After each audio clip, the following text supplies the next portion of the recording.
All right, what is going on, everybody? How you doing? Welcome to another episode of Talking Buffalo, your weekday daily driver for Buffalo Sports Talk and more.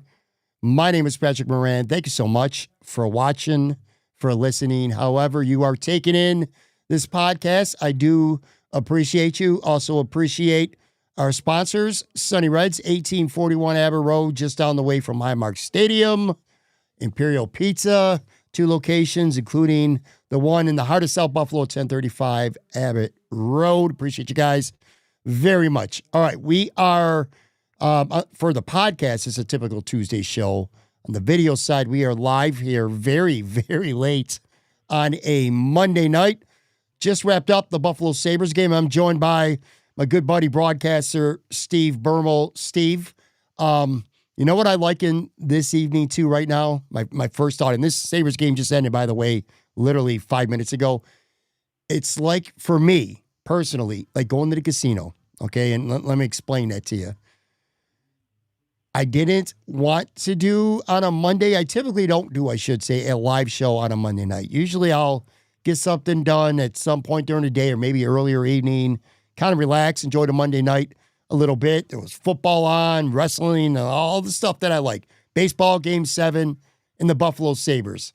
I say that I went to the casino because I was gambling a little bit. I'm like, the Sabres have played pretty damn well recently, and they did not play bad tonight either. And we're going to talk about that, obviously. And I'm like, yeah, if they can win 3 in a row, I'm going to be pumped to talk about them in real time. I don't give a shit how late it is right now. But here we are at 10:30. I've walked out of the casino broke. I hit the ATM a few times. The Buffalo Sabres modest two-game winning streak comes to an end. They lose on the road at Montreal 4-2. A good game. We're going to talk about that, get some instant reactions. Also going to talk some Buffalo Bills. I want to go over with you a handful of players that I think now that the bye's over, got a lot to prove, maybe more than anyone else on this team. They still are good players with a lot to prove, so we'll get to that as well. Anyway, man, what's going on, dude? How you doing? I'm doing all right. Thanks for having me. I'll give you some props before, what was it, the Ottawa game? I was like, man, I don't know. And you picked them to win, and you were right about that one. And then, they play a real good game against Florida. And I agree with you. They didn't play a terrible game today. We'll get more into it. I was sure hoping to come on to talk after a 3-game winning streak, but they also didn't get shit on. Like, I was nervous. I actually texted you today. I'm like, I'm so excited for this game. And honestly, I'm nervous because they've had such bad luck against Montreal that they could get blown out. They did not get their doors blown off today. No. We'll get more into it, but overall, it was a fun game. They played well enough to keep you interested. And unfortunately, the Habs are just a little bit too much for them. Yeah, Montreal has really had the Sabres number recently. Last year, they were 0-3-1, so Buffalo only got 1 out of a possible 8 points against the Canadiens last year. Not off to a good start this year. I mean, we could talk, well, maybe we'll talk big picture a little bit here in a few. Before we ultimately, like I said, in a little while for people filing in, we will get to some Bills talk on the show today as well. If we're talking about, and we're sticking to this game, I would say this. It looked promising. The loss is not good, and points matter. And you don't want to fall too much into a hole because it's very, really, really hard for any team to dig out, let alone a team like the Buffalo Sabres. Let me start. I don't want to go good or bad. Let's start with the bad. I want to start with something that really bothered me in this game. The line's been pretty good this season, but that third line in this game of Zucker, a player who I like very much, and I thought he had a very bad game today. Zucker, Jack Quinn, and Peyton Krebs killed them. A lot of mistakes in this game. Let me start by asking you this question. I posed this on social media before the game, so it's not like I'm being an armchair quarterback the next day or having revisionist history. I said this before the game. You bring up Noah Ostlund. I would have liked to have seen, this felt like a good game to really give him a look. Put him on that line with Zucker and Quinn. Put Krebs back on that fourth line where he belongs. And for whatever reason, Krebs is a guy that they love playing up and down the lineup. And it didn't work. And I just felt like this would have been a great opportunity to really give Oslin a look here. They need another top 9 player. And it's not Peyton Krebs. Peyton Krebs needs to be on that 4th line. Plain and simple. But talk about that line a little bit in this game here on Monday night. And just are you surprised that the Sabres called up Oslin to make him a healthy scratch? Yeah, I think that today shows kind of an issue of where the Sabres' talent is lacking. Now, of course, Yes. They've got a lot of guys out. They've got a lot of injuries. They've got, they're having to force guys in and out of the lineup. Even Beck Malenstein with a personal issue was going to miss a few days. And, at this point, they're having a talent issue. The problem is guys like Peyton Krebs and Jack Quinn aren't supposed to be contributing to the talent problem. Those are guys that are probably going to be in the lineup even when everybody is healthy. And I think Jack Quinn is a bigger issue because he's getting paid to be a top 6 guy, and today he wasn't even good enough to be a bottom 6 guy. Zucker wasn't good, but man, I felt like he was on an island today. I felt like he was kind of trying to cover for the mistakes that Krebs and Quinn were making. Krebs is out there trying to be a spark plug. You see him kind of putting his head down and trying to skate, but at some point you got to make a play, and he just didn't seem to do that.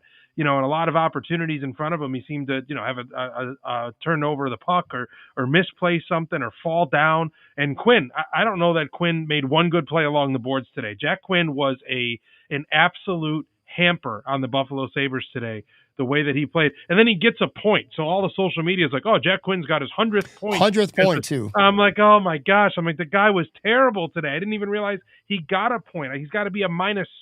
They only gave up 4 fucking goals, and I feel like he was out there for 6 of them. And it's terrible because, like I said, Pat, these are guys that would be in the lineup even if they were 100% healthy. It's not Dunn that's hurting them, a guy who's just kind of playing a role. It's not, their 6th or 7th D-man like Timmins or, a Metza. It's not those guys that are out there hurting them. It's guys like you're mentioning on the 3rd line who should be helping this team and giving some bottom 6 energy and giving some offensive chances from the bottom 6.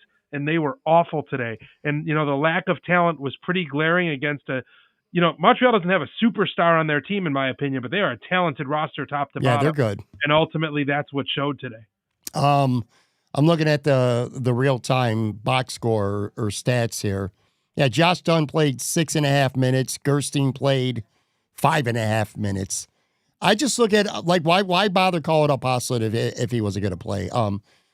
Should he go in the game Wednesday? I mean, I feel like that's a rhetorical question. If you're listening and not watching, Steve's shaking his head vehemently. Yes. You know what I would like to see come from this game? Like a couple games ago, Lindy Ruff was very dissatisfied with the effort and the production or whatever you want to call it that he was getting from Yuri Kulik. And he was the 5th line center at a practice. And right up until the game, there was a good chance he was going to be a healthy scratch. He ended up centering the 4th line that game against Florida last Saturday. I would like to see similar messages sent to pick your player. There's a couple. It starts with Jack Quinn, though. I would like to see Jack Quinn kind of get that treatment, some kind of wake-up call. I don't know if he's a little bit too comfortable being a top 3 forward line guy on this team right now. But, yeah, he was brutal. I agree with you. Zucker didn't get much help. Zucker made a couple mistakes on his own, too, today. But I will say this.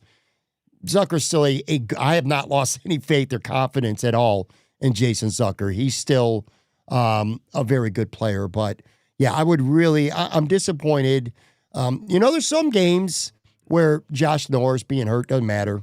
Didn't matter their 2 wins.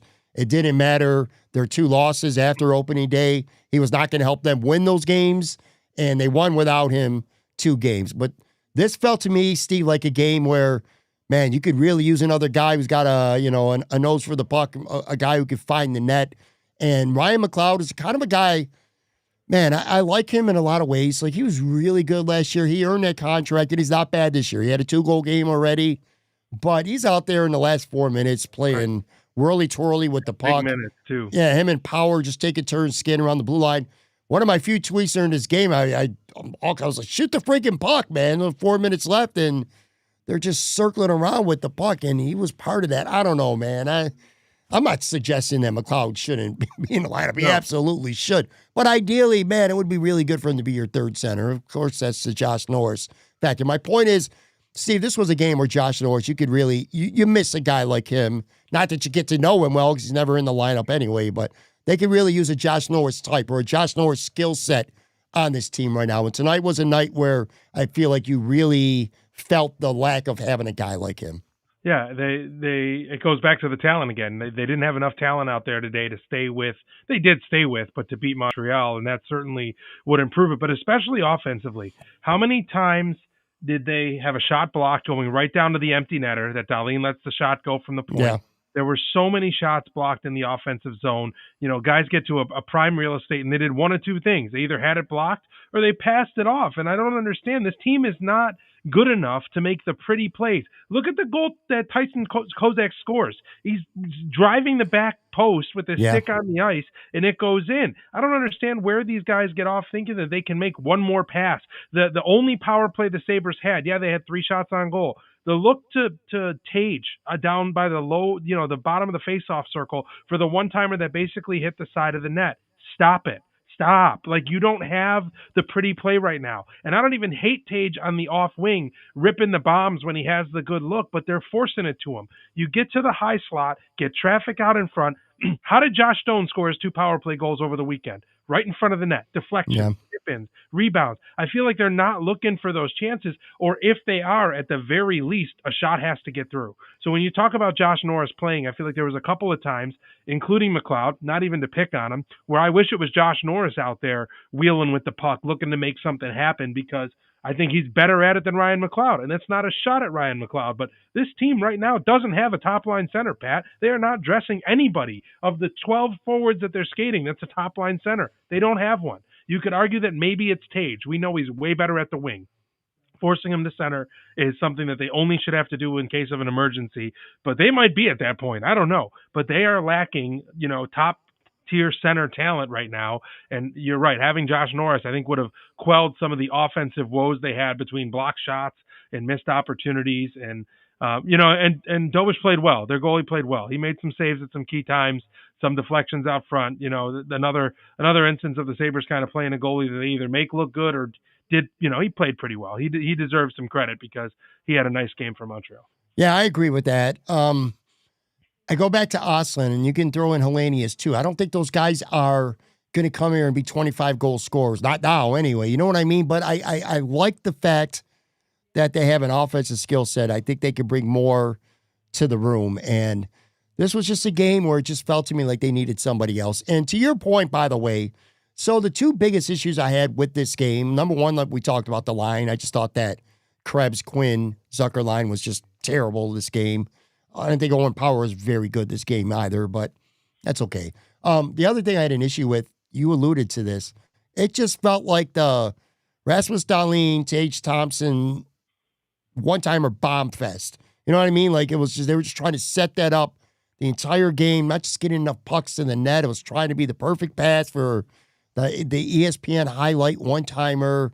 It just felt it felt like a Joe Brady offense. I mean, it was just like, stop it if you can. We're going to show you what we're doing. We're not going to try to fool you, and stop it if you can with these stupid one-time. Well, I shouldn't say stupid one-timers, but in this game, they needed more. And I don't know, man. How do you come away from a game like this? If you're the Buffalo Sabres, Steve, all right, so now you're 2-4 on the season. It's not awful.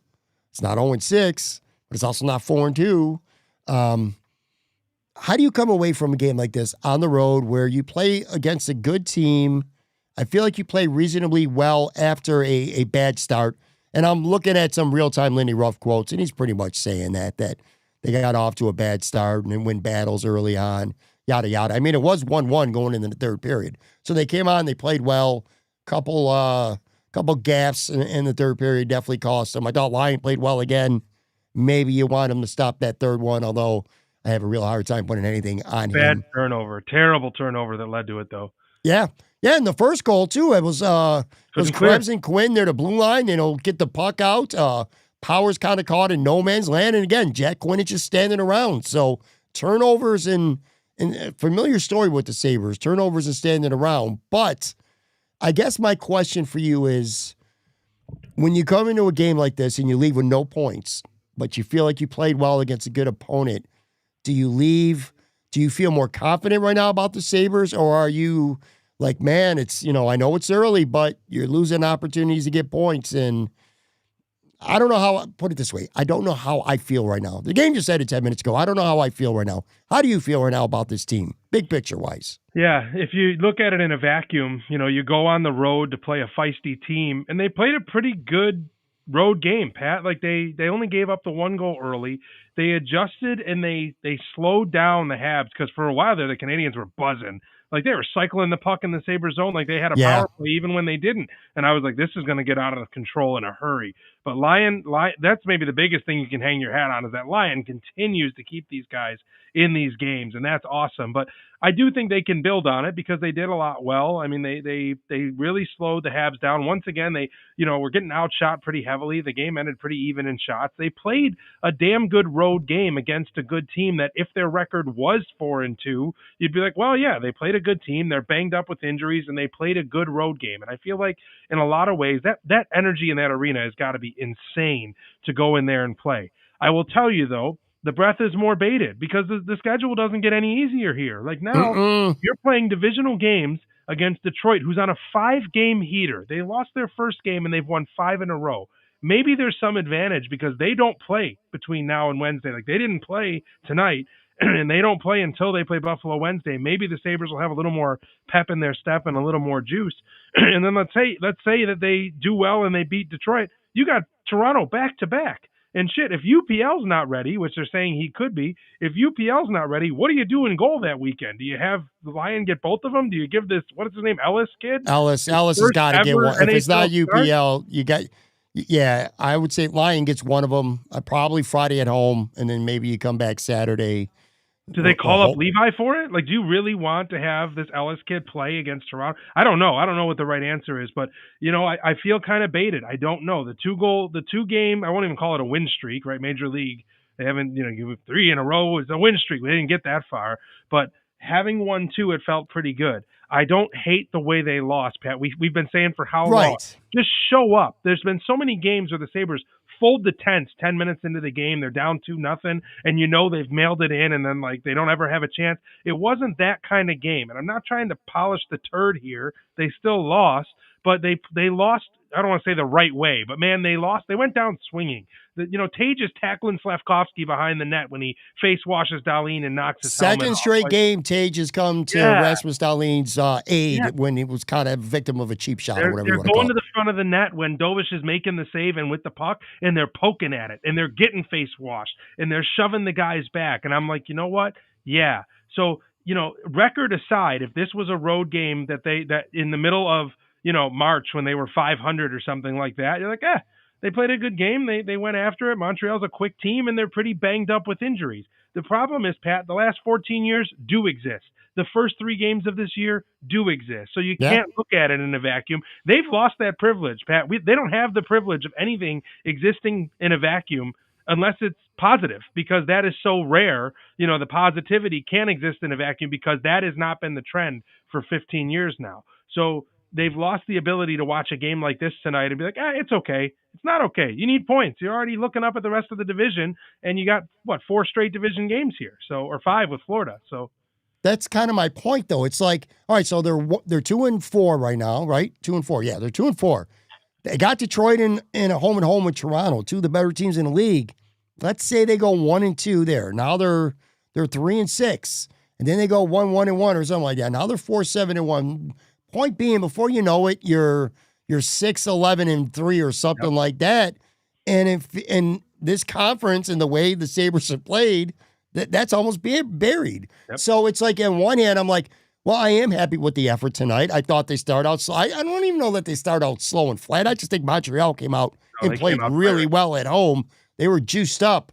Maybe it was because of that anthem thing. By the way, did you catch the whole game, including the anthem? Yes, it was awesome. That was one of the better anthems I've heard in a long time. Yeah, I actually don't. I normally don't pay too much attention, but honestly, I'm going to be honest with you because it was in Montreal. I'm like, are they going to boo the American anthem? So that's kind of the reason why I tuned in, which they didn't. They were respectful, at least from what I heard on TV. Nice little applause for it. But yeah, the anthem was awesome. Montreal came out flying. The Sabres weathered the storm. They went into the third period tied. You want to win those games or at least come away with a point. That's the goal. They didn't. But this game, singularly, I'm like, I can accept this. Okay, I'm not mad at the Sabres. But like I said, in the big picture, it's 2 points you didn't get, and it gets you quick. It gets you quick, and we know that in Buffalo better than anybody. Before we move on and we hit up some Bills stuff, positives from this game. I got to tell you, Benson's playing well. He's incredible. Yeah, he is playing very well. He's the real deal. He might only score 3 goals this year, but have 85 assists the way he's playing. But he is a pesky good, faster, it seems, two-way player, and good things are happening when he's on the ice. I like that.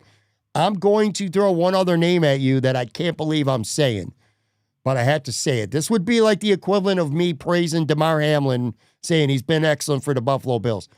Mattias Samuelsson, I got no issues with. Yep. I think he's played pretty damn well. I love to see him go at somebody. I don't remember who it was, but somebody got a little piece of line, and Samuelsson gave him the business behind the net. That's the Mattias Samuelsson that I think we saw a couple of years ago. I don't know what the hell happened. It's soft, the injuries. He's been hurt already this year. But I thought he was a bright spot in this game, and I've kind of, he's a little small sample size right now, but I'm happy with Mattias Samuelsson.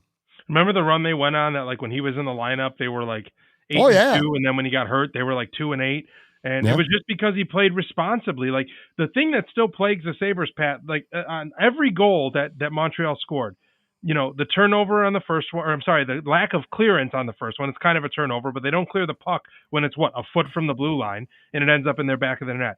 The second goal, there are 3 Sabres around the crease with Safkovsky. Dahlin's on his face, which I don't know how he got there, whatever. And then, who is it? Byram, and who else is out in front there? Just puck watching, standing there. There's 4 white sweaters. Alex Lyon, Dahlin, the other defenseman, I think it's Byram, and a forward, all standing there. Slavkovsky doesn't get boxed out. Take a penalty there. Rip them down to the ice. Who cares? It's better than the puck being in the back of your net.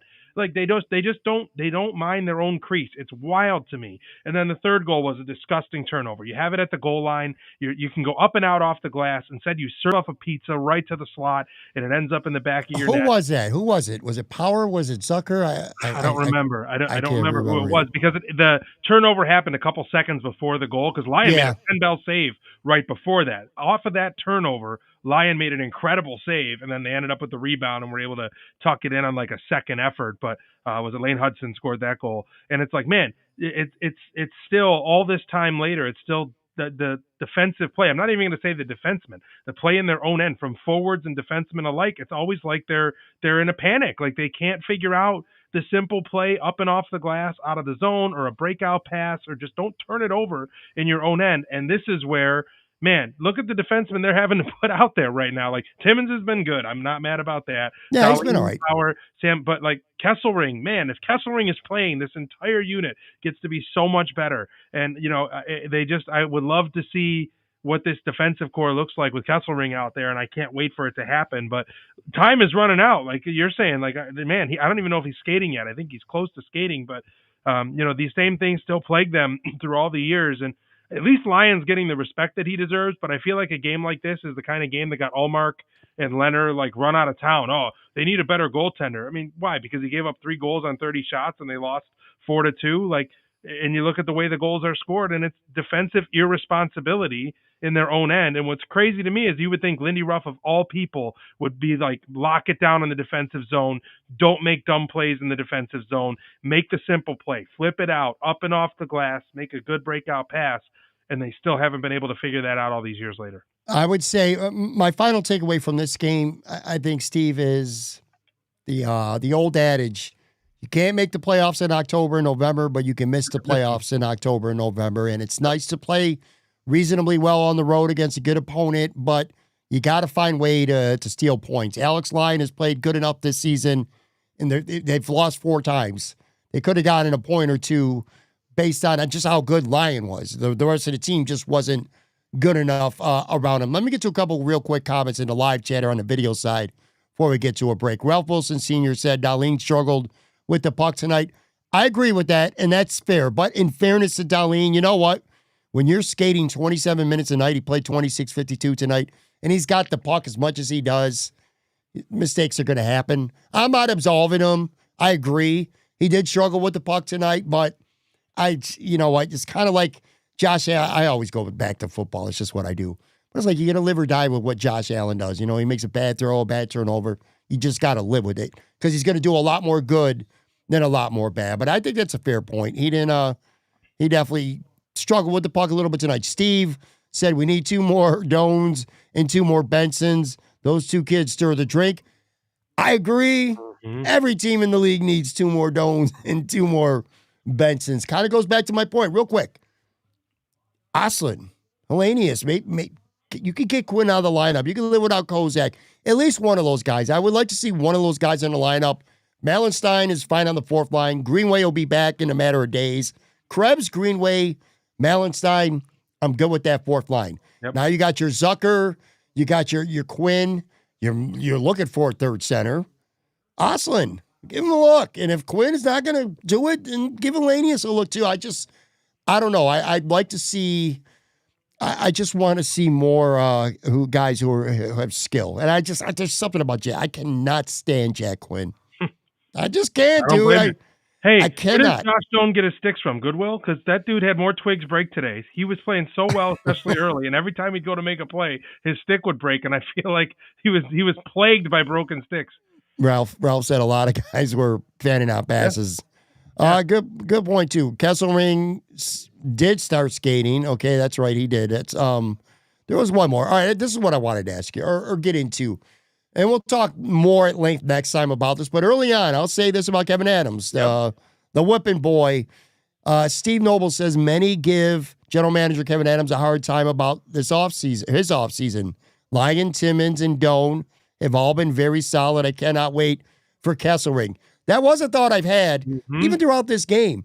Like the issues have been, like tonight, Quinn was just bad. Krebs, I thought, was bad. Power had a couple turnovers. Darlene's a great player, but, again, a couple turnovers, too much shooting into people with these one-timers. Anyway, my point is these newer players have been pretty damn good. Like, where would this team, I don't know where would they be without Alex Lyon right now? UPL's hurt? I don't know, man. Doan's been awesome.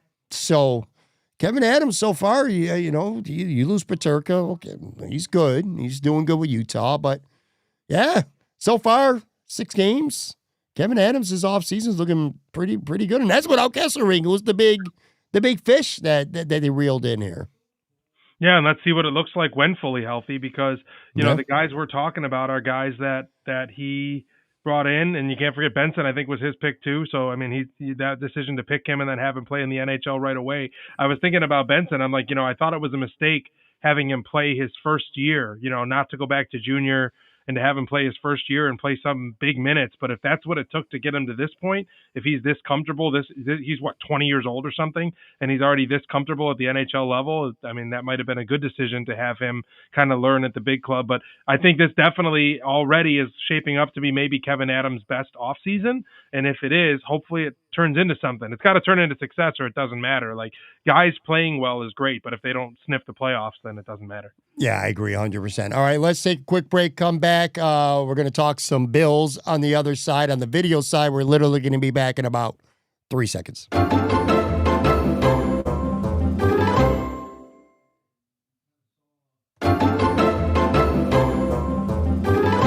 All right, back here with Steve Bermel. Talked Sabres. They lose 4-2 Monday night at Montreal. Again, 1-1 going into the third. Things fell apart over 7-8 minute stretch, and they just couldn't get it done. The Buffalo Bills are back after a bye week. I feel like a much-needed bye week. I complained when I saw that schedule. I was not happy that bye was so early. Right now, I think it could not have come at a better time. So they're going to play Carolina, who, by the way, has won 3 in a row, and they're 4-3. So when you looked at that schedule in April or May when it came out, and you're like, oh, there's your chump game. There's your easy road game. There's your Bills Mafia. Let's go to Charlotte and have a big party, and we're just going to go stomp all over the Carolina Panthers. Maybe they do. But this is not a pushover team. This is a quality 4-3 team that plays pretty good defense. They got a great defensive tackle, and they can run the football. The big news to come out on Monday is Bryce Young, their quarterback, ankle injury, very unlikely to play against the Bills. My first reaction was, well, that's great for Buffalo. My second reaction was, well, Andy Dalton is their backup quarterback. And I saw a lot of Carolina fans and shit on Twitter saying good, that they like Andy Dalton, like the Carolina Panthers have been good in spite of Bryce Young. I kind of went and looked at the stats and the metrics, and while he's been moderately better than last year statistically, the sentiment is that Carolina plays well in spite of their quarterbacking. So, I don't know. What's your reaction here? No Bryce Young and old friend, literally old friend, Andy Dalton. I said right from the jump, I think I'm more nervous to play the Panthers with Andy Dalton back there than Bryce Young. Bryce Young might have a higher ceiling, but I think you trust Andy Dalton more, to make better decisions with the football and to be just a solid, the wily veteran that's going to know how to get the ball to Teterow McMillan and, use his weapons better than maybe Bryce Young does, and certainly maybe less likely to make mistakes. But listen, all that said, Pat, when you're talking about, you looked at the schedule and you thought that this would be kind of a pushover. Man, go down there and stomp them, please. Like, even though they've won 3 in a row, you're a better team than they are. Come on. Like, I know that they're 4-3. I know that they've got a good defense. They're a scrappy team. They found ways to win a couple of times. But didn't they also lose 30-0 to the Falcons? Or did they beat the Falcons 30-0? They beat the Falcons 30-0. Oh, man. The story's twisted up. But go beat them 30-0. Like, please, just go down there. And if anything, when you're talking about the bye and when it came, the bye allows them to get physically right? Get some health back, get some suspended guys, Hoyt and Ogunjobi back. Like, that's a good time for that. So physically, the bye comes at a good time, but also they needed a fucking reset. They had to figure some things out up here. Yeah. They needed whatever. And now this is a good opponent, in my opinion. It's not the Chiefs. It's not the Chargers. It's not the Patriots. This is a good opponent now to come off the bye and prove that you've made it right. Whether it's with the physical, guys getting healthy and Hoyt and Ogunjobi being back in the lineup, or it's the mental that they couldn't get out of their own way, on offense and just making dumb plays, and defense not getting the job done late in the game after, the offense sputtered a little bit. You should let Carolina put a whooping on them. Let it be the get right game, because God, they need it. And I'm glad it's Carolina and not one of these other teams. So you've had the bye, you got guys that were banged up, hopefully getting healthy. And now, in my opinion, you can't squeeze one out here. For the sake of the psyche going down the stretch, the sake of the fans, the sake of the franchise and the organization. I'm not saying they're not going to make the playoffs if they don't beat Carolina or whatever, but they might be in trouble if they don't beat Carolina. But everybody's teetering a little bit. And if you can come out and make a statement, please just come out and make a statement and stomp the Carolina Panthers. It feels like everything will be right with the world again with Bills Mafia. I feel like right now the panic meter with the Buffalo Bills, for me, is about 2.5. Sure. If they lose this game, it's going up to 8. Yep. Because there'll be a lot of concern. You're coming off a bye. And with respect to Carolina, the biggest criticism about the Bills season is that they haven't beaten anybody except Baltimore the first week, and they broke Baltimore.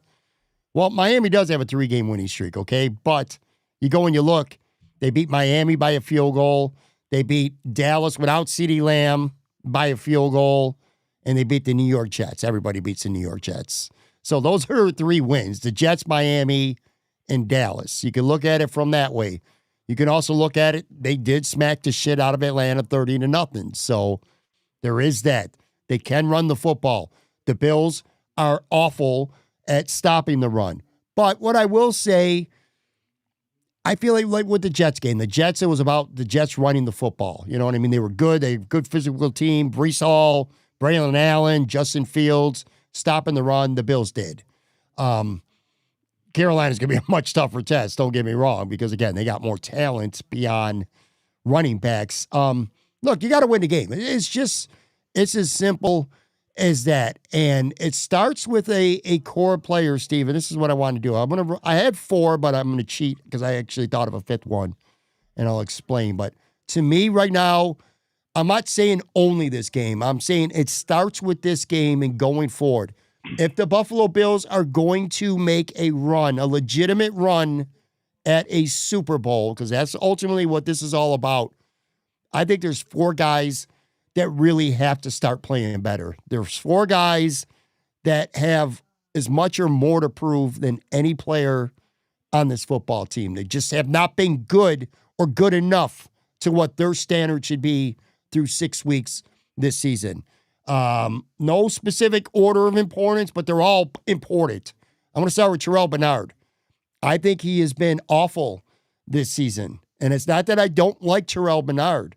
He's an all or nothing guy right now. It's crazy. He is either going to make an impactful game-changing play, which of course that means a lot, or he's just going to be lost. And he has missed tackles galore this year. He has been in the wrong gaps.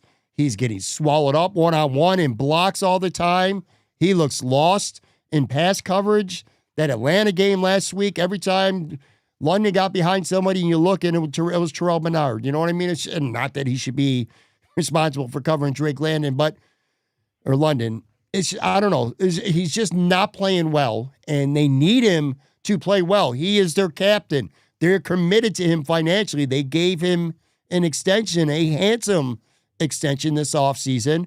I think he's been very mediocre. I said on my show yesterday that I think right now Shaq Thompson is the best performing linebacker on the Buffalo Bills. And I like Shaq Thompson, but that should not be the case, man. Dude's 32 years old. He's been hurt 1,000 times, including this season. But he has clearly been their best linebacker over the last month at least. He should be their 4th, right? Like behind Dorian Williams. He should be their 4th backer. Right now, he's their best. So it starts to me, I don't have Matt Milano on his list, spoiler alert, just because I don't expect him to stay healthy for the rest of the season. But Terrell Bernard is an important player, and he really needs to start stepping up. He's the middle of that defense, Steve. Yeah, and I listen to your show almost, if not every day. I catch up if I don't listen every day.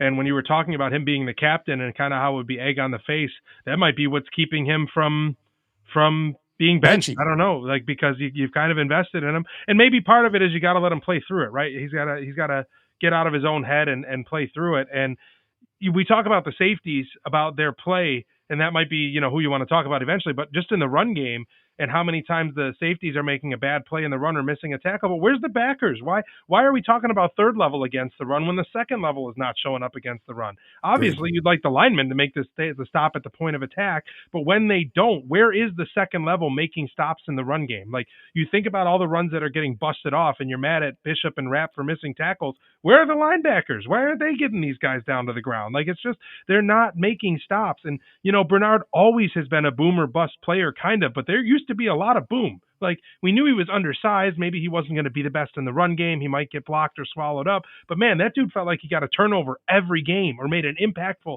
tackle for a loss every game or deflected a pass.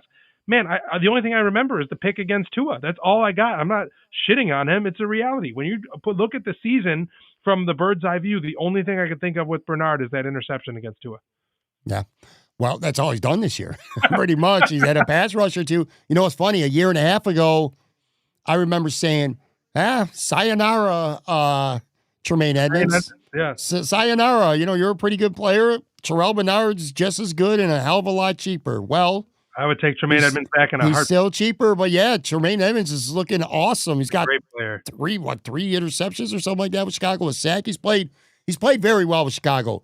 Bernard hasn't. And look, I want to be clear too. When it comes to the defense, especially, if your name's not Ed Oliver or Deion Walker, I feel like at this point, you need to play better. So everybody does. But I'm singling out guys just because I think the expectation should be more. So Terrell Bernard clearly won. Here's another one that kind of, to me, and maybe it's just me, but I feel like he's flying under the radar a little bit just because our anger is going so much more towards Bernard and Rapp and a few other players on this team. Talking about impactful players in the past and guys who've impacted games, where's Taron Johnson? Where's the Taron Johnson that I've seen in Buffalo since 2018 when healthy, that goes out there and whether it's a huge sack or a forced fumble or a pick six or just an interception, anything at all. I've seen nothing from him. Taron Johnson through 6 games to me, Steve, has been a dime a dozen slot corner, nothing more, nothing less. Do you agree? Yeah, they built the defense, I feel like, around him in some ways. The reason that their base defense is nickel is because he played that kind of outside linebacker hybrid position Mm-hmm. because he was so good against the run game. He was good in the pass rush if they brought him on a corner blitz, and he was a good coverage guy. And, I don't know if it's age. I don't know if he's injured. I don't know. He just doesn't have it. And honestly, something's got to happen. You're mentioning the whole defense. Something's got to happen for them to get their groove back. Like, I feel like they played pretty well in the second half last week against Atlanta, and they made some stops, and they kind of felt like there was some momentum building. But as a whole, because they lost, I don't know that they necessarily are going to get their groove back. But I think something's got to happen for the defense as a whole. They've lost their swag.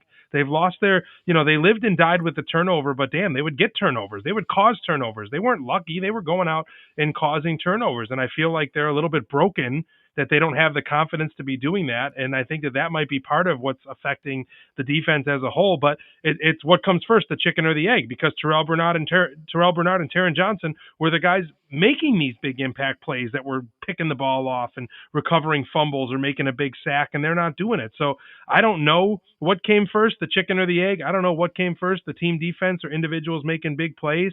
But, once again, I'm hoping the bye is a huge reset for them, and the additions of Hoyt and Ogunjobi maybe can be part of what the doctor ordered too.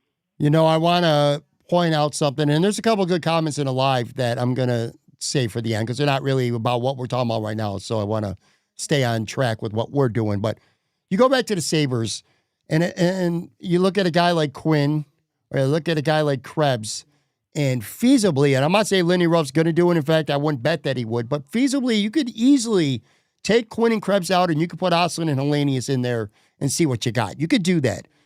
The Bills' issues right now are with players that they got to work it out themselves. Correct. They got to find their way out of the mess that they've created with their play. Terrell Bernard is not going to go to the bench if he's playing, which, by the way, it is worth pointing out. He did hurt his ankle in that Atlanta game and didn't play in the second half. No reports. People will be listening to this on Tuesday. The Bills go to practice on Wednesday. We'll get our first injury report. So that's definitely something to monitor. But injury aside, Bernard, Johnson, they got to work their shit out. There isn't a replacement. Cam Lewis is not going to take over for Taron Johnson, basically, is what I'm telling you. Third guy on the list is a safety, but it's not Taylor Rapp. And it's not Taylor Rapp because I'm out on Taylor Rapp. I think if the Bills make any personnel change coming off this bye, and we'll find out, well, we might not find out till Sunday. I wouldn't be surprised if Jordan Poyer takes over for Taylor Rapp. And I don't love Jordan Poyer. Let's be clear about that. His best days are long gone. But I think he's better than Taylor Rapp right now. Even right now at this point, I think Taylor Rapp is a head case. I think he's a mess. I've heard from football people that whose opinions that I value that the biggest issue with Taylor Rapp is it's almost like he became a robot. He's playing mechanically like a robot out there. Like he's concerned about getting to a spot, and he's not playing any instinctive football, and it's just leading to mistakes galore. He's been awful. So Jordan Poyer, I think, is going to eventually start. I would love to see Jordan Hancock. I'm also realistic. I know who the head coach of this football team is, and barring another injury or two, you're not going to see that. Cole Bishop is going to still be counted on, and he's had his moments. That Saints interception, he's had a couple plays here and there, a couple embarrassing plays as well. Kind of a mixed bag for Cole Bishop, but there's still upside with him that I don't see with Taylor Rapp. I do think Cole Bishop will continue to start, and he's got to work his way out. So, if we're talking like my four Bills who still have a lot to prove, I'm going to put Cole Bishop on there because I think he has the ability to at least play more, I don't say better, just more consistent than what he's been, where I don't believe in that in Taylor Rapp. I think Taylor Rapp is completely on borrowed time. I don't buy that with Cole Bishop, if that makes sense to you. You have to call a spade too. Bishop's a second-round pick. Like, you invest a high pick in somebody, they got to work out. They have to. And that's why he should have a longer leash than someone like Taylor Rapp. Rapp came in on a free agent, right? As a free agent. It wasn't certainly wasn't a draft pick of the Bills, but Rapp was kind of like a bonus. They signed him as a free agent, and all of a sudden it's like, wow, this guy's making some plays with Hyde out, Micah Hyde being injured and Poyer and whatever. All of a sudden it was like, man, this Taylor Rapp this guy can fill in for the injured safeties and whatever. But it's you're right. I don't know that I'm out on Taylor Rapp. I don't know. I feel like it's just kind of singling him out to be like he's done. I'm not disagreeing with you. I didn't have that thought cross my mind. Like the thought to have Jordan Poyer start over Taylor Rapp hasn't crossed my mind. If it happens, I'm not going to be mad. Like it's not like I don't feel like we're losing anything, but once again, it's like the whole unit is struggling. So who knows if something's going to break them out of the funk and all 11 guys start playing better and shit. Maybe that something is Jordan Poyer coming in and making an interception or something. I don't know, but you're right. Bishop has to work out if nothing else, man, for the sake of Brandon Beane's high draft picks. So at some point you gotta hit on him. And, Bishop right now, it's not even that he's been terrible because he hasn't, but he hasn't been good either. And like you said, outside of Ed Oliver and maybe Rousseau showing some flashes and, they haven't had many guys that have played well, that you could point to. Deion Walker. You haven't had a lot of guys that you could say have been playing well. So to me, line them up. They're all in the same boat for me. Just they've got to be better. Yeah, and listen, I want to, we're kind of talking about players and the theme about just getting better, and I want to get into like a positional analysis. But what I will say is with the safeties, they don't fit together.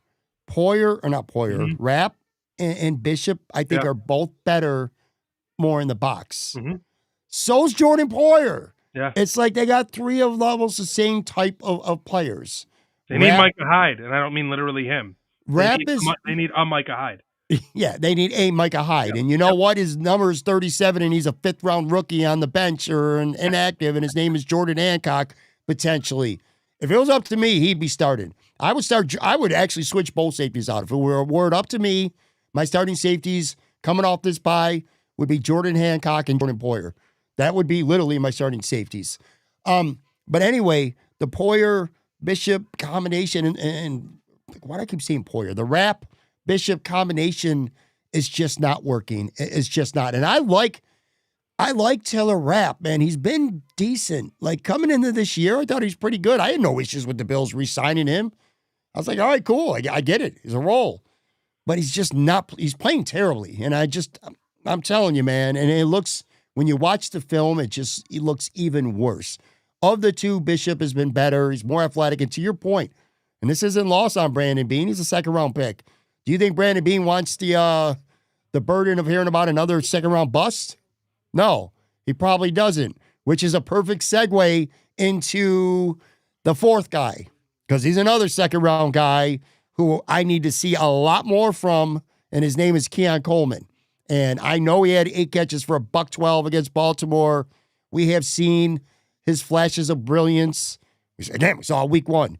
Saw it last year against Seattle. Saw it last year against Tennessee when he had over 100 yards receiving.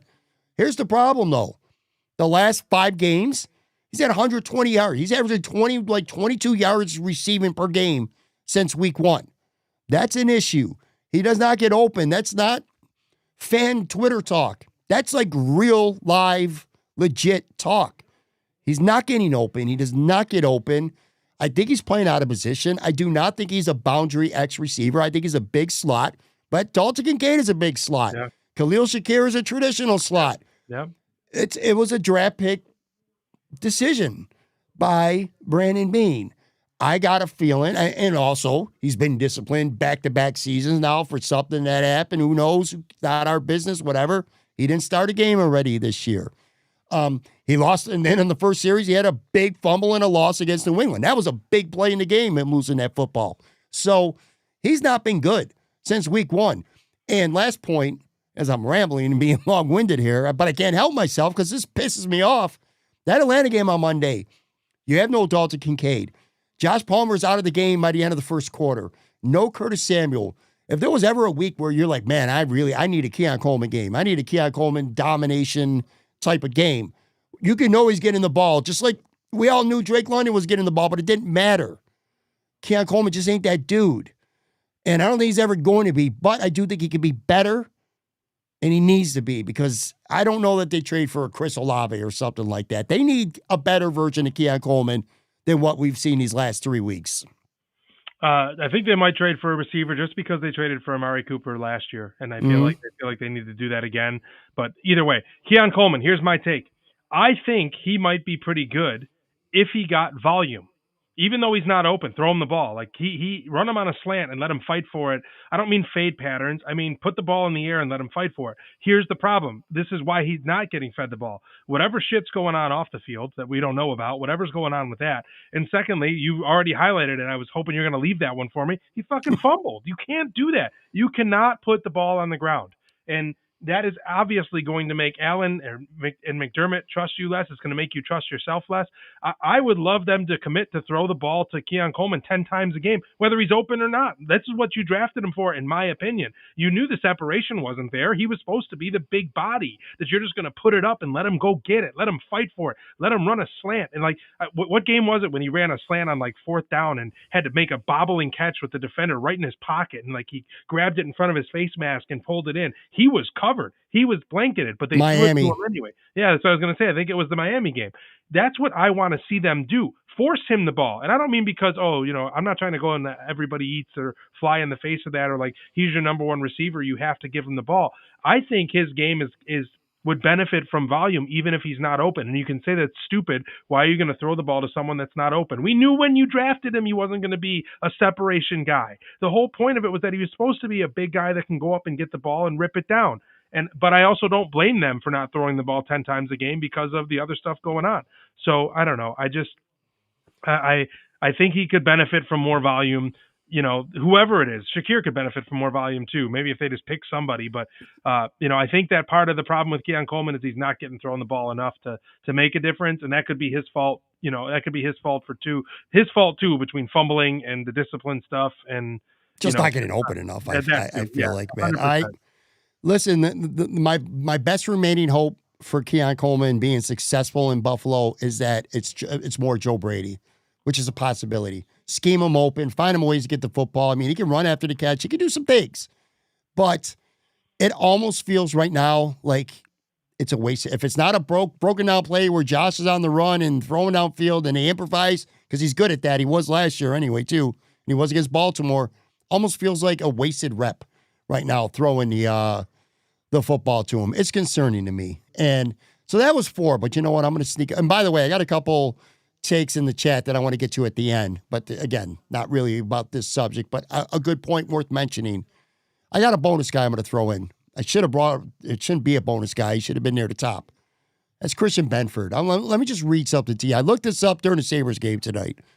Per ESPN Next Gen Stats, Christian Benford has allowed opposing QBs a 121.1 passer rating when targeting him.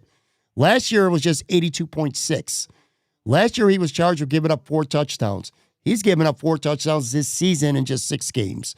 Stats can be finicky, but he has to play better. He's another one. Play better. He's right there. If you're going to talk about Bernard, you can talk about Teron Johnson. There's other factors too. Maybe too much is being put on his. I don't know. But this has not been Christian Benford's. This has not been a great 6-game start to the season for Benford as well. They paid him to be the number 1 guy, and he has not been good enough. I don't feel like there's 2 things that happen when you're a really good corner. You make a lot of plays, you break up a lot of passes, or you get the picks or whatever, or they just simply don't throw at you. Well, they're throwing at him, and it's working. And I understand that what's going on across from him with Trey White is not good enough, and that's probably not helping his cause. But he should be playing good enough that that the other side is seeing more volume. Like if Trey White was getting cooked because Benford was shutting down a number 1, it would be a different story. Mm-hmm. The reality is Trey White is getting cooked, and Benford is not shutting down on the other side. And I don't know what's going on with that. I don't think he's less talented than he was last year. And this is why I'm going to keep banging the drum. They're broken as a unit. They are not. Nobody is feeling it on this defense other than at Oliver. Nobody is like I said, they had swag. They had a moxie about them. They knew that they were good. They knew that they were going to make plays. They knew the turnover was coming. And all of a sudden, last couple weeks, it's gone. Like it's almost like they lost their mojo. They don't have as an 11-man unit. They don't have the swagger. They don't have the mojo. They don't have the moxie, and they're not making the big plays. They're not forcing the turnovers. They're not making there's just not been negative plays. Against Atlanta, I feel like the defense had virtually no negative plays. I mean, in the second half they had a couple, but a tackle for a loss, a batted down ball, obviously a turnover. they're just broken. They lived and died by the turnover. I understand that that's not sustainable, but it's not like just the turnovers went away. They're just not making plays. Agreed. And you know what's crazy is metrically, Trey White's actually been better than Christian Benford. If you look metrically and statistically, it's pretty wild. Is I that agree. a pretty low bar for Benford, though? Like, is the fact that he's playing better than Benford because Benford's been so bad? I don't know. I'm not. I'm legitimately asking. Like, is the reason Trey White's better than Benford because Benford's numbers? Trey White's not good, and he's not on this list because I don't have expectations that he's going to be better. If anything, it's can Max Harrison get on the field and play, near the last, say, third or quarter of the season. That's what I'm more locked in on. Trey White, I believe, is on borrowed time. If Dorian Strong didn't hurt his neck, unfortunately, I think he'd be starting right now. Yep. That's where they were headed. You're right about the turnovers, too. This turnovers masked a lot of issues with this defense previous to this year, too. And they're not getting them right now. Last year, the Bills led the NFL. They were a plus 24 in turnover margin. They had just 8 giveaways. They weren't giving away the football. They only gave the football away 8 times, and they took it away 32 times last year. This year, right now, they're a -1 in that category. They're 19th in the NFL. They've already given the ball away 6 times. It's only 2 less than all of last season, and they've only taken the ball away 5 times. Ask you this. Back 7. Right now, if I said, Steve, who has been the best Buffalo Bill? We're 6 games in, and this is for everybody who's watching on YouTube or listening to the show. I would love for you to interact.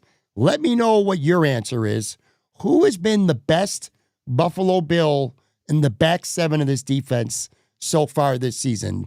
Anyone that be the second level or the third level, not the defensive line. Who's been the best back 7 Buffalo Bill as we're 6 weeks in now? It's tough. Dorian Strong? He played well against Baltimore. Like, I don't know. Matt Milano, who's played 5 snaps the whole year. I don't know. Like, you have to, it's not the 7 guys that'll be playing this Sunday. That's for sure. I think it's probably Shaq Thompson. I think Shaq Thompson has made more positive plays in the back 7 than anybody else. Yeah, that is that pick 6, pathetic. Man, if he would have scored that pick 6. Oh my god. Oh my god. And that's the thing. It's And I'm like I'm a Shaq Thompson's agent or something. Let's pump the brakes because he did drop a pick 6 that ultimately they might win the football game. But it is a grind. It is a struggle to come up with somebody because Shaq Thompson's just been decent to good. Yeah. To come up with one guy in the entire back 7. And it's crazy because that has been the staple of Sean McDermott's defenses through the years here. Poyer, Hyde, prime Trey White, Christian Benford the last few years, All-Pro Matt Milano, Pro Bowl Terrell Bernard, all these good back 7 players, and they're either gone or they're past their prime or they're just flat out not playing well right now. It's nuts to me. Last thing I wanted to ask you here. You can look at it 2 ways. The positive way and the worrisome way. I'm not saying negative way. We'll say the worrisome way. Positive way, the Bills have been in this boat before. They're 4-2. They've lost 2 in a row. This has literally happened for the last 5 years. We might be panicking. You, I, media, content creators, fans. The Buffalo Bills are not panicking right now at one Bills drive. I'm confident in that much, all right? So that's the optimistic approach. The worrisome approach is I feel like when you've been in the Super Bowl hunt for as long as the Bills have, that I think it's natural. Every game's not the same. Every game's not the biggest game. They might say the right things, but you almost, I feel like, kind of coast through parts. And maybe like that Atlanta game, maybe it just didn't mean as much to Buffalo as it did to Atlanta. The New England game, that was an opportunity for New England to make a name for themselves. It was just another home game for the Buffalo Bills. You get what I'm saying? And you're getting everybody's best shot right now. There's a reason why teams, as great as they are, eventually they fall off, or at least they fall off, some come right back, but you fall off in time. The Bills, that could happen to them. This could be the year where after winning 5 straight division titles and being so close to, or feeling like you were so close to getting into the Super Bowl a couple times, then maybe it catches up to you. That's the worrisome part in me. Does that make sense? You kind of A little balance between Of course. optimism and being worried. Of course. But do we remember when Josh Allen hit that okay? When like he was just like, okay, in that press Yeah. conference, and then what? They won 6 in a row. They ran the table. Yeah. We've seen this time and time again where the team hits a slump and some people act like the sky is falling. And then Josh Allen and the Buffalo Bills remember that they're Josh Allen and the Buffalo Bills and they figure it out and they go on a run. And my thought is maybe they got it out of their system earlier this year. And I think that they're going to come back, hell hath no fury like a Josh Allen scorned. And you could tell he's emotionally pissed about how these last couple games have went.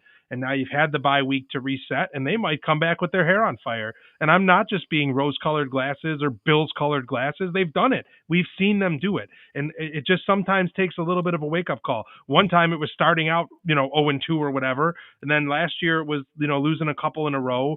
And like I said, when they needed to win 6 in a row, and they finished as like the 2 seed or something because they went on a tear.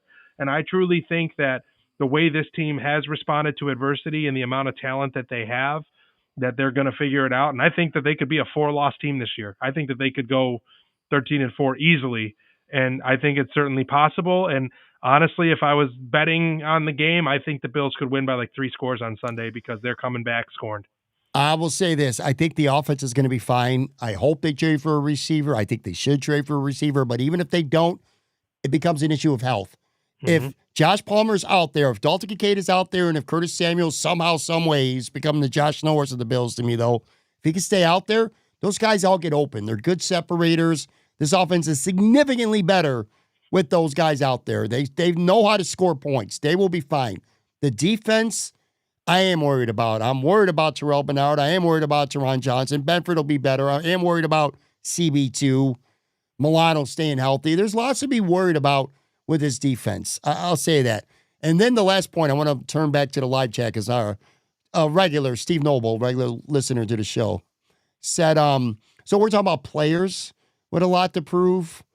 There's a factor on the offense, an asset or facet, I should say, of the offense too. I want to pull up both these because I think this is so important. I haven't talked about it enough, and I don't think it's being talked about enough, period. I'll pull them both up. Steve said, in 6 games, Bills running backs have a total of 17 receptions, only 3 receptions in the last 2 games, both losses.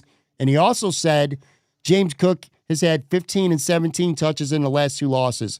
Number 4 needs 20 touches a game, in my opinion. Even a check down to Cook could end up being a big play, get him the ball. I think those are both excellent points right now. James Cook needs to get more touches because good things happen when he touches the football. At the least, bad things don't happen when James Cook is touching the football. And the thing that's bothered me maybe the most, looking at stats and numbers and some film going into this bye offensively for the Bills, is the running backs, like you said, in the passing game. Ty Johnson has 2 catches for 7 yards this season. Ty Johnson was brought back because he could be a weapon in the passing game.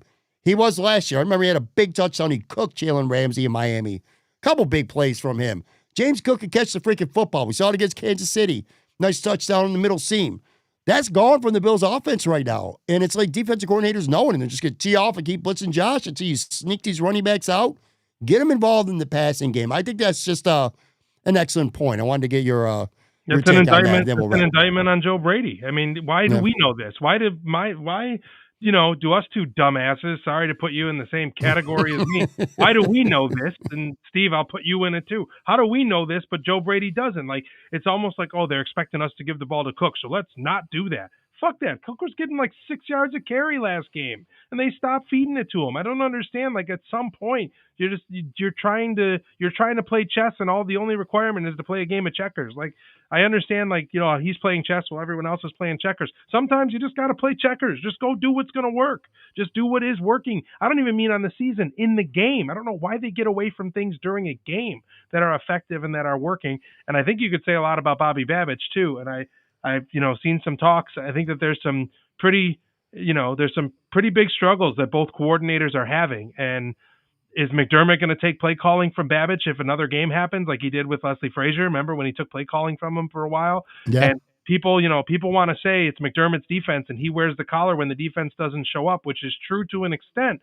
But I feel like when McDermott calls the defense, or when McDermott has been running the defense, has been when they've been maybe some of the most successful iterations of the Buffalo Bills defense. So I don't know. I'm not predicting that to happen, but it does feel like the coordinators. It's interesting when you talked about the facets of the game that aren't a player. One of the facets that I think is affecting the Bills negatively is the coordinators, the past couple weeks. Steven in the live chat too says, got to have a wide receiver that could go beyond 15 yards this past Sunday. Watching all these teams stretch the field was very bothersome as a Bills fan. It's a good point. And I'm all for making the trade. I want to be really clear about that. But where I would push back a little bit here, I still think Josh Palmer and Curtis Samuel, if they could stay on the field, could be those guys. I really do. And Curtis Samuel, yeah, Kincaid too. Yep, absolutely. Palmer had a 45-yard catch in the first play of the game against Atlanta. He could get behind the defense. That's why they signed him. So anyway, all right, let's by the way, Toronto Blue Jays are going to the World Series, man. They came back. It was 3-1 when we started. 3-1 Mariners. Yeah, they beat Seattle. Good for them. Good for them. I know there's a lot of Buffalo Bills fans who are also Toronto fans because of the bye. I'm a Yankees fan. You're a Yankees fan. So I kind of hate Toronto. But I do feel good. I feel good for them, and I feel good for Bills fans, like I said, who also like Toronto. Vlad Guerrero wore a Austin Matthews jersey and got away with it. I saw that on Twitter. I don't know if you saw that. Then an Austin Matthews jersey for Game 7. I'm like, yep, you just lost, buddy. But it was 3-1 Mariners. Everyone said, why did you have to put the Leafs jersey on? And hey, the Jays come back in this game, but also in the series. I think they were down 3-2 in the series too, so they had to scratch and claw their way back. Yeah. All right. I got a couple more comments, but I'm going to leave them for another time. I'm going to put a wrap on this. This was a good time. Sabres lose. That kind of sucks. I'm not demoralized though. I'm not hating on them. This is probably a loss that I could live with, but you got to find a way to get to. These are the games, and I know you agree. More times than not, you got to find a way to at least get a point. You know what I mean? You got to find a way to get points. But anyway, Steve Bermel, make sure you're following him on Twitter at Steve Bermel. Big thank you to everyone who popped into the live chat and everyone who's going to watch or listen to this on Tuesday. Matt Warren from SB Nation going to join me tomorrow. We'll go positionally like we do every week, kind of get Matt's analysis, and he'll give us a grade where he thinks the Bills are positionally through the first 6 weeks. Appreciate you as always, Steve, man. Yeah, thanks. Hey, real quick, all unofficially official that the CBA has been ratified between the Players Association and the National Lacrosse League. Nice. So all signs point to the season starting on time. November 28th is the season opener, and November 29th will be the Bandits opener. And it's all but official by 11:45 tonight. There will be a collective bargaining agreement signed. So everyone was kind of holding their breath on that, and it looks like it got done. So that's the other exciting sports news in Buffalo. That's awesome, man. That's awesome. And I plan on having a lot of Bandits conversations with you as we start to cover them more throughout this coming season. Anyway, Matt Warren joins me on the show tomorrow. Talk to you guys later.